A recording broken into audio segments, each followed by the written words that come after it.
सभी को राम राम, जय श्री राम।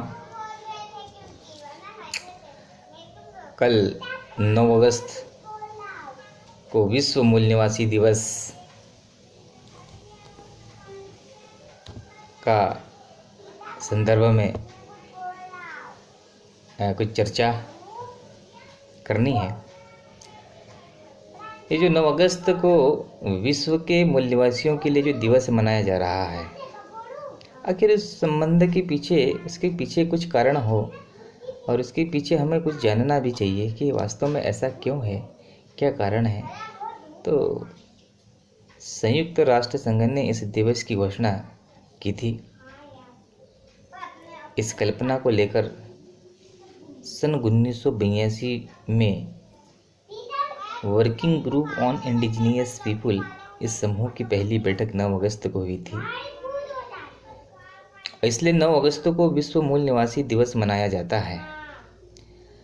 इसके पीछे संयुक्त राष्ट्र संघ की भूमिका बड़ी स्पष्ट है। उनके अनुसार विश्व के लगभग 90 देशों में 47.6 करोड़ मूल निवासी रहते हैं, जो विश्व की जनसंख्या के 5% के बराबर है। किंतु दुनिया भर के गरीबों में मूल निवासियों की संख्या 15% है। ऐसे मूल निवासियों के अधिकारों की रक्षा करने के लिए, उनका जीवन स्तर बढ़ाने के लिए संयुक्त राष्ट्र संघ यह दिवस मनाता है। ऐसे समाज को आगे बढ़ाने के लिए संयुक्त राष्ट्र संघ यह दिवस मनाता है। प्रश्न है, मूल निवासी कौन है? प्रश्न है कि मूल निवासी कौन है? हम सभी जानते हैं कि सन 1992 में भारत जाने के प्रयास में कोलंबस अमेरिका पहुंच गया। पहुंचने के बाद उसे लगा कि इंडिया है, और इसलिए वहां पहले से जो लोग रहते थे उन्हें इंडिया नाम दिया गया। बाद में कोलंबस की गलतफहमी हुई दूर, और उसे पता चला कि यह इंडिया नहीं है, किंतु वहां के मूल निवासियों, रहवासियों को दिया गया नाम इंडियन से वैसे ही चलता रहा। तो पहले उन्हें रेड इंडियन कहा जाता था, आज अमेरिकन इंडियंस या नेटिव अमेरिकन्स कहा जाता है। ये है मूल निवासी।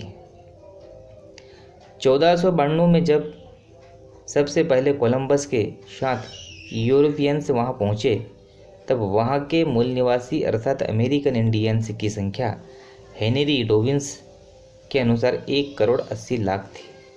जनसंख्या वृद्धि के अनुपात के अनुसार आज यह संख्या 15 करोड़ के लगभग होना चाहिए थी, लेकिन पिछले 400-500 वर्षों में अमेरिका में बसने आए अंग्रेज, फ्रेंच, स्पेनिश आदि यूरोपियंस ने इन मूल निवासियों पर ज़बरदस्त अत्याचार किए, उनका वंशच्छेद किया। कहीं फैलने वाली बीमारियां इन इंडियंस के बीच लाई गई, जिनके कारण बड़ी संख्या में ये अमेरिकी इंडियंस चल बसे। और इन सब के कारण 2010 की अमेरिकी जनगणना के अनुसार इन मूल निवासियों की संख्या है 55 लाख, जो अमेरिकी जनसंख्या की 1.67% मात्र है। यह है अमेरिका के मूल निवासी। ऑस्ट्रेलिया में सर्वप्रथम सन 1770 में जेम्स कुक, यह ब्रिटिश सेना का लेफ्टिनेंट, पहुंचा। तब ब्रिटिश सरकार अपने कैदियों को रखने के लिए एक बड़ा सा द्वीप खोज रही थी। तो जेम्स कुक और उसके साथी जोसेफ बैंक्स के कहने पर ब्रिटिश सरकार ने ऑस्ट्रेलिया यह द्वीप इस कार्य के लिए निश्चित किया। 13 मई 1787 को 11 जहाज़ों में भरकर 1,500 से ज़्यादा अंग्रेज इस द्वीप पर पहुँचे। इनमें 737 कैदी थे। ऑस्ट्रेलिया में उपनिवेशवाद की यह शुरुआत थी। उस समय ऑस्ट्रेलिया में जो मूल निवासी रहते थे वे 2 प्रमुख समूहों में थे। उनके नाम भी इन अंग्रेजों ने ही रखे थे। दोनों को मिलकर उन दिनों की उनकी कुल जनसंख्या थी 10 लाख से ज़्यादा। जनसंख्या वृद्धि के अनुपात के अनुसार आज वह 8 लाख से ज़्यादा होना चाहिए थी, लेकिन 2016 की जनगणना के अनुसार यह मात्र 7,90,000 है, जो ऑस्ट्रेलिया की कुल जनसंख्या का 3% है। तो ऑस्ट्रेलिया के मूल निवासियों की संख्या इतनी कम कैसी हुई?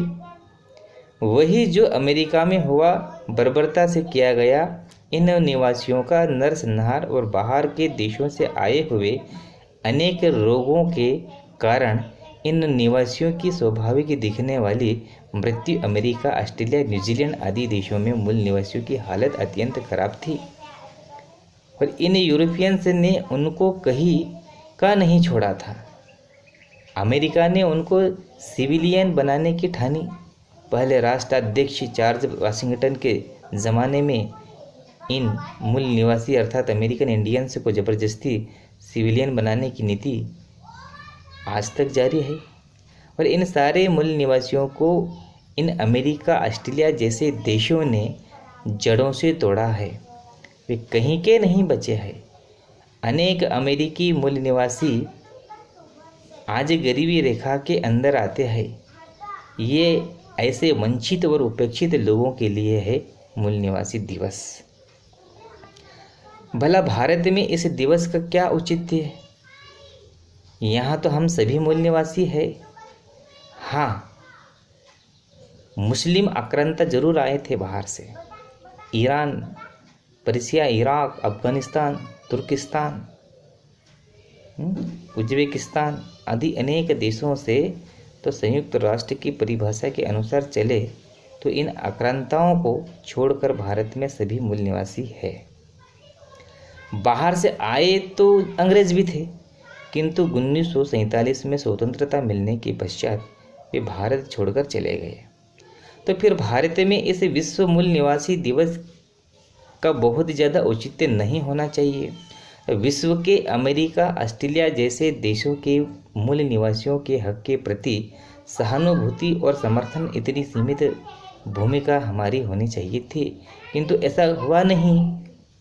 आजकल अपने देश में भी यह दिवस मनाने का चलन प्रारंभ हुआ है। अनेक राज्य में इसे आदिवासी दिवस के रूप में मनाते हैं। 9 अगस्त को ऐच्छिक अवकाश घोषित करते हैं। यह सब कैसे हो गया? एक सब ऐसा है। वामपंथी की मूल सोच है समाज में वर्ग संघर्ष खड़ा करना, प्रस्थापित व्यवस्था के विरोध में संघर्ष निर्माण करना, और इस संघर्ष से अराजक फैलेगा और अराजकता में ही क्रांति के बीज होते हैं। इसलिए इसमें से सर्वहारा क्रांति होगी, अर्थात वर्ग संघर्ष के लिए मूल निवासी दिवस एक अच्छा साधन है। इसका पूरा फायदा वामपंथी विचारकों ने उठाया। संयुक्त राष्ट्र संघ द्वारा मूल निवासी दिवस की घोषणा होने के बाद अपने देश में आदिवासी ही इस देश के असली मूल नागरिक है और बाकी सारे बाहर से आए हैं, यह विमर्श चल पड़ा। आर्य बाहर से आए हैं, यह सिद्धांत तो प्रस्तापित था ही, जो शालाओं में भी पढ़ाया जाता था। यह सिद्धांत अंग्रेजों ने बनाया। उन्होंने अमेरिका, ऑस्ट्रेलिया, न्यूजीलैंड आदि देशों में जाकर वहाँ के मूल निवासियों को भगाकर या मारकर अपना साम्राज्य स्थापित किया था। इसलिए भारत में भी सारे बाहर से ही आए हैं। ये तो अंग्रेजों के आने से कोई फर्क नहीं पड़ता, यह उस सिद्धांत का आधार था। किंतु स्वतंत्रता मिलने के बाद भी हमारे वामपंथी विचारकों द्वारा इस प्रकार का विमर्श खड़ा करना यह देश के लिए दुर्भाग्यपूर्ण था। आज से 9 वर्ष पहले अर्थात 12 जनवरी 2011 को द हिंदू इस अंग्रेजी समाचार पत्र में एक आलेख छपा। इसमें जोर देकर प्रतिपादित किया गया है कि इस देश के मूल निवासी तो केवल आदिवासी ही है जो 8% है, बाकी सारे 92% लोग बाहर से आए हुए हैं। इस बात का आधार क्या है? तो अंग्रेजों ने लिखी हुई the Cambridge history of India का उद्धरण इस आलेख के लिए किया गया। इसमें बड़ा व्यंग्य क्या हो सकता है? तो ऐसे अनेक आलेख पिछले कुछ वर्षों में माध्यमों में आए हैं। आर्य बाहर से आए, यह विमर्श अब गलत साबित हुआ है। जय श्री राम। और हम सब लोगों को इस विषय के अंदर सोचना चाहिए कि आखिर में ये है सब क्या है।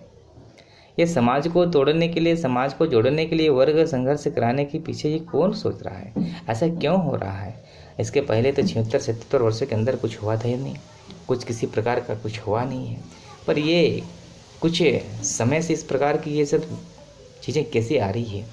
तो आज का वर्तमान में जनजाति समाज के अंदर जो पढ़े लिखे नौजवान साथी बंधु जो है अच्छी पोस्ट पे जॉब कर रहे हैं, अच्छे कर रहे हैं।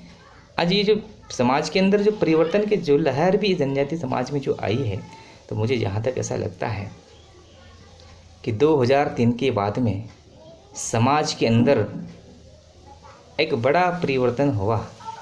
जिस प्रकार समाज पहले पिछड़ा हुआ था और पिछड़े हुए समाज को समृद्ध दिशा में लाने का प्रयत्न और प्रयास जो हुआ है, और 2003 के बाद से तेज गति में आया है।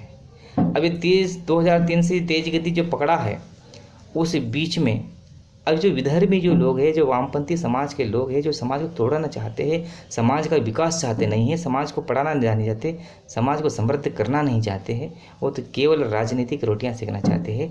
ऐसे लोगों ने समाज के अंदर ऐसे नौजवान युवा साथियों को खड़ा कर दिया है, जो समाज के विरुद्ध, समाज में अनर बलर बातें करके, समाज का इतिहास का तोड़ मरोड़ कर पेश करके समाज को तोड़ने का प्रयत्न और प्रयास कर रहे हैं। ये शायद हम सब लोगों ने पिछले कई वर्षों, 4-8 वर्षों से हम सब देख रहे हैं, ये समाज में किस प्रकार की भ्रांतियाँ फैला रहे हैं। लेकिन बंधुओं, पढ़े लिखे नौजवान साथियों, आज की तारीख में सबसे अधिक भटक रहा है तो हमारा पढ़ा लिखा नौजवान साथी भटक रहा है। समाज के मुख्य बिंदु से हटकर हम चाहते हैं कि समाज का सर्वांगीण विकास हो, समाज प्रगति के पथ पर चले। जो समाज अंग्रेजों से लड़ते हुए, मुगलों से लड़ते हुए समाज पिछड़ गया है, और वो पिछड़ गया समाज को मुख्य धारा में लाने के लिए भी भारत की सरकार ने जनजाति समाज को आरक्षण दिया है। क्यों? क्योंकि समाज मुख्य धारा में आ जाए। लेकिन हम 70-75 सालों से अंदर देखते आ रहे हैं कि समाज तो मुख्य धारा में आ ही नहीं रहा है। कुछ लोग मुख्य धारा में आ रहे हैं। ऐसा क्यों हो रहा है? क्योंकि मुख्य धारा में समाज तो आ ही नहीं रहा। क्या कारण है? इतने 70 वर्षों से इतिहास में यदि देखा जाए तो हमारा जो रिकॉर्ड दर जो था, पिछड़ा हुआ ही तो है। कौन से प्रगति के पथ पर चल रहे हैं?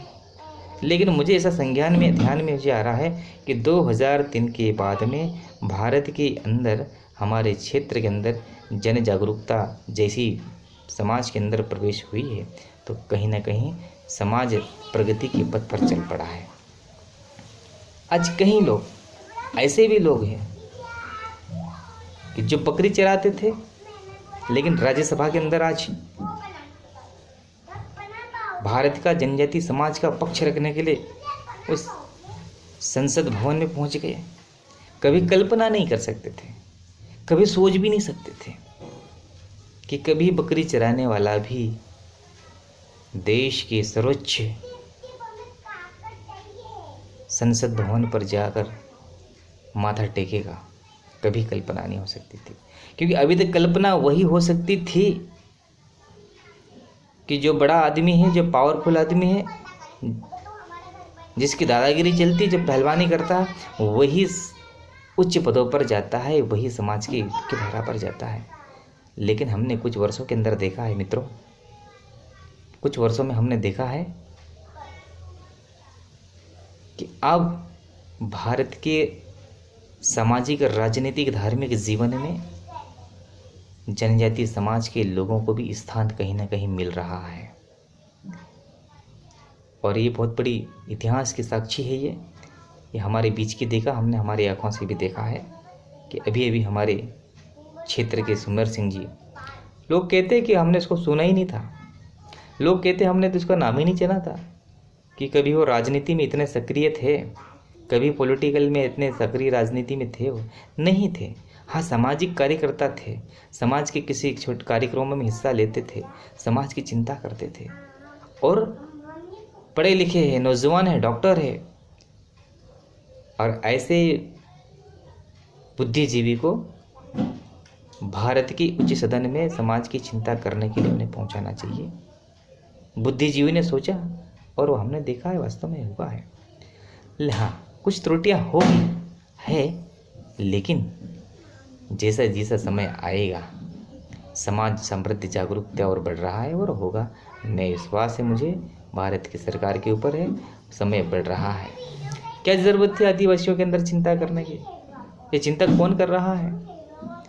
भारत के सरकार के अनुसार किसने चिंता की है ये? इसलिए आज हम सब लोगों को मिलकर सोचना चाहिए कि हमारा समाज में हमारा नेतृत्व प्रतिनिधित्व कौन करेगा, कैसे व्यक्ति को हमारा नेतृत्व देना चाहिए। और यदि समर्पण करने वाले, यदि हमने गांव, एक उदाहरण के तौर पर मैं कहना चाहता हूँ, यदि हमने गांव में एक सरपंच को बनाया है, समाज के लोग बनाते हैं, ठीक है, सरपंच को यदि हमने बिल्कुल अनपढ़ आदमी को हमने सरपंच बनाया, जिसका कुछ पता नहीं है, जानता ही नहीं कि वो क्या है, अब उसको यदि हमने सरपंच बनाया है तो क्या वास्तव में वो समाज का भला कर सकता है क्या? सोचने का विषय है, सोचना है। लेकिन कोई पढ़ा लिखा नौजवान बेटे, ठीक है, हो सकता है कि वो ठीक है, लेकिन पढ़ा लिखा है, कोई भी कुछ भी अगर सिग्नेचर करवाएगा, साइन कराएगा तो इस बार पढ़ेगा तो गांव का भला होगा। इसलिए समाज के प्रत्येक व्यक्ति को आज पढ़े लिखे नौजवान साथियों की ज़रूरत है। हमें इस दिशा में सोचना चाहिए। सभी लोगों से हाथ जोड़कर आग्रह है, नौजवान साथियों से मैंने प्रयत्न और प्रयास, मेरे विचार व्यक्त करने का मैंने कहा है। मैं जो देख रहा हूँ, मैं लंबे सालों से मैं भी देख रहा हूँ, सुनते आ रहा हूँ, ये जो कट्टरता, ये जो कर रहे से समाज का भला नहीं होगा। समाज का तोड़ने का, समाज को तोड़ जरूर सकते हैं। ये नौजवान साथी जो कॉलेज में पढ़ रहे हैं, इनकी ज़िंदगी के साथ खिलवाड़ करने का अधिकार किसी को है नहीं है। इन्हें पढ़ने दो, इन्हें आगे बढ़ने दो, नहीं तो ये लड़ते झड़ते पढ़ते ना खेत ना घर के ना घाट करेंगे। पता ही क्या करोगे इनका। इसलिए समाज को आगे बढ़ने में मदद करो। क्या कर सकते समाज के लिए? जितना हो सकता उतना करिए, लेकिन समाज को तोड़ने के लिए मत करो। संगठन करिए, समाज को मजबूत करिए। और भी बहुत सारे समाज में ऐसा करा जाता है कि समाज में किसने रोका, कौन करेगा, लेकिन करेगा कौन? इसलिए साथियों, जिस तंत्र को, जिस ढांचा को हमने मजबूत किया है और जिसको मजबूत करने का प्लान कर रहे हैं, सोच रहे हैं, उसको मजबूत करिए। आप समाज को, तंत्र चलाने वाले लोगों को ठीक करिए। मेरा इस अवसर पर आप सब लोगों को धन्यवाद। मैंने कोशिश करी है मेरे विचार आप तक पहुँचे। जय श्री राम।